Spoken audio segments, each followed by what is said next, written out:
श्रावण मास महात्म्य का 15वां अध्याय। सुपोधन नामक व्रत। भगवान शंकर ने सनत कुमार को बताया कि श्रावण मास की शुक्ल पक्ष की षष्ठी तिथि को महामृत्यु विनाशक उत्तम सुपोदान नामक व्रत किया जाता है। मंदिर में या घर पर रहकर ही शिवजी की पूजा करने के बाद दाल, आटा, चावल का नैवेद्य, नमक सहित आम की सब्जी रखनी चाहिए। ब्राह्मणों को नैवेद्य पदार्थों का बायना देना चाहिए। जो व्यक्ति नियम पूर्वक इस व्रत को करता है उसे बड़े भारी अनंत पुण्य प्राप्त होते हैं। इस संबंध में मैं तुम्हें एक कथा सुनाता हूँ। प्राचीन काल में एक राजा था, उसका नाम रोहित था। बहुत समय तक उसे संतान का मुख देखने को न मिला। उसने संतान प्राप्ति हेतु कठिन तप किया। तपस्या के प्रभाव से ब्रह्मा जी प्रकट हुए। ब्रह्मा जी ने राजा से कहा, तुम्हारे भाग्य में संतान का सुख नहीं है। परंतु राजा ने अपनी तपस्या नहीं छोड़ी। भक्त ने प्रभु को दोबारा प्रकट होने के लिए मजबूर कर दिया। ब्रह्मा जी दोबारा प्रकट हुए और राजा रोहित से बोले, मैं तुम्हें पुत्र तो दे सकता हूँ, परंतु वह अल्पायु होगा। इस पर राजा और रानी ने सोचा कि पुत्र प्राप्ति से बंध्यापन तो हट जाएगा, लोक में पुत्र न होने की निंदा तो समाप्त हो जाएगी। हमारे लिए इतना ही पर्याप्त है। राजा और रानी ने अल्पायु पुत्र के लिए ही अपनी सहमति प्रदान कर दी। समय आने पर ब्रह्मा जी के वरदान से रानी को पुत्र पैदा हुआ। राजा ने पुत्र के जात कर्म बड़ी धूमधाम से किया। बालक का नाम शिवदत्त रखा गया। अल्पायु होने के कारण राजा ने राजकुमार शिवदत्त का विवाह नहीं किया। 16 वर्ष की अवस्था में उसका निधन हो गया। ब्रह्मचारी के रूप में शिवदत्त का निधन हो जाने से राजा दिन रात चिंतित रहने लगा, क्योंकि जिस वंश में ब्रह्मचारी की मृत्यु हो जाती है वह वंश नष्ट हो जाता है। सनत कुमार ने भगवान शिव से पूछा, क्या इसका कोई उपाय नहीं है? यदि कोई उपाय हो तो मुझे बताइए, जिसके करने से दोष दूर हो जाए। भगवान शंकर बोले, मृतक यदि स्नातक या ब्रह्मचारी है तो उसका अर्क विधि से विवाह सहयोग करके पीपल का पेड़ तथा ब्रह्मचारी को मिलाकर देश, काल, गोत्र तथा नाम का उच्चारण करते हुए कहना चाहिए कि मैं मृतक ब्रह्मचारी की शांति के लिए नैसर्गिक व्रत करता हूँ।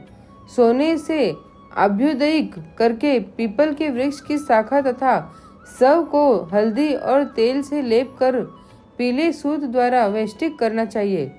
फिर अग्नि की स्थापना करके विवाह विधि द्वारा आधारांत हवन कर अग्नि, बृहस्पति, काम, 4 व्याहतियों से हवन कर स्वीकृत संज्ञक होम कर कर्म को समाप्त करे। इसके बाद पीपल की डाल तथा मृत शव का अग्नि संस्कार करना चाहिए। मृत्यु की संभावना हो तो इस व्रत को 6 वर्ष तक करना चाहिए।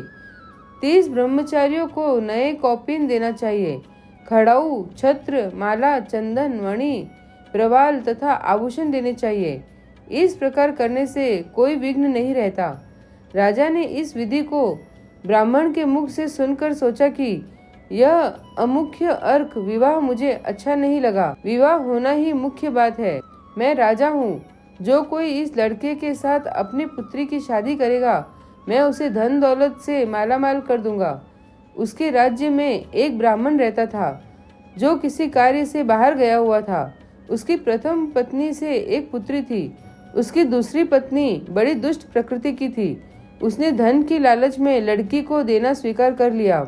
उसने 1 लाख रुपए लेकर अपनी सौत की 10 वर्षीय कन्या को राजा के मृत पुत्र के साथ शादी कर दी। उस बाला को लेकर राजा के सेवक शमशान भूमि में गए और शव के साथ उस लड़की को सती होने की व्यवस्था करने लगे। तब वह अबोध बाला बोली, आप यह क्या कर रहे हैं?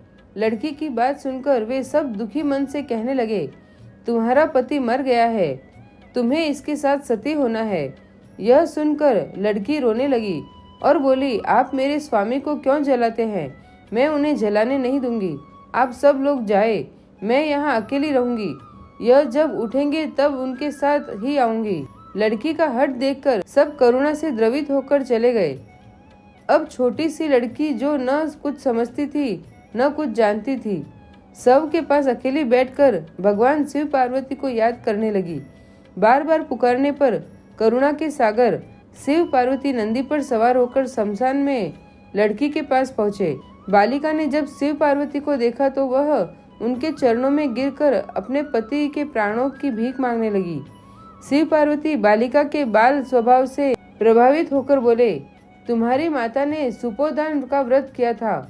तिल तथा जल लेकर उसके फल का संकल्प कर अपने पति को दो तथा अपने मृत पति से कहो, मेरी माँ ने सुपोदान नामक व्रत किया था, उसके प्रभाव से मेरा पति पुनः जीवित हो जाए।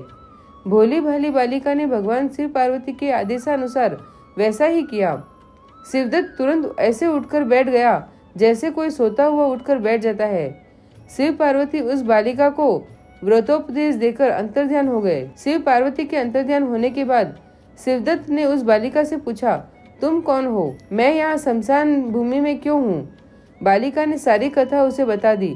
अगले दिन नदी के तट पर स्नान करने के लिए आए हुए लोगों ने वापस लौटकर राजा को बताया कि उसका पुत्र उस बालिका के प्रभाव से जीवित हो गया है। यह सुनकर राजा की प्रसन्नता का ठिकाना न रहा। वह प्रसन्न होकर गाजे बाजे के साथ नदी तट पर आया। राजा ने पुत्र वधू की प्रशंसा की। मेरी यह पुत्र वधू सुभागा और धन्य है। इसके सजीव पुण्य से राजकुमार को जीवन दान मिला है। राजा ने ब्राह्मणों को दान दिया और भगवान शिव पार्वती की पूजा अर्चना की। ब्राह्मणों के कहने के अनुसार नगर में प्रवेश करने हेतु शांति यज्ञ किया। मनुष्यों को चाहिए कि इसे 5 वर्ष तक व्रत करने के बाद उद्यापन करे। शंकर पार्वती का प्रतिदिन अर्चन कर पूर्व विधान से व्रत में नैवेद्य तथा बायना देना चाहिए। इस व्रत के करने से प्राण चिरायु पुत्र प्राप्ति कर अंत में शिवलोक को जाता है। बोलो श्रावण मास महात्म्य के 15वें अध्याय की जय। श्री राधे कृष्ण।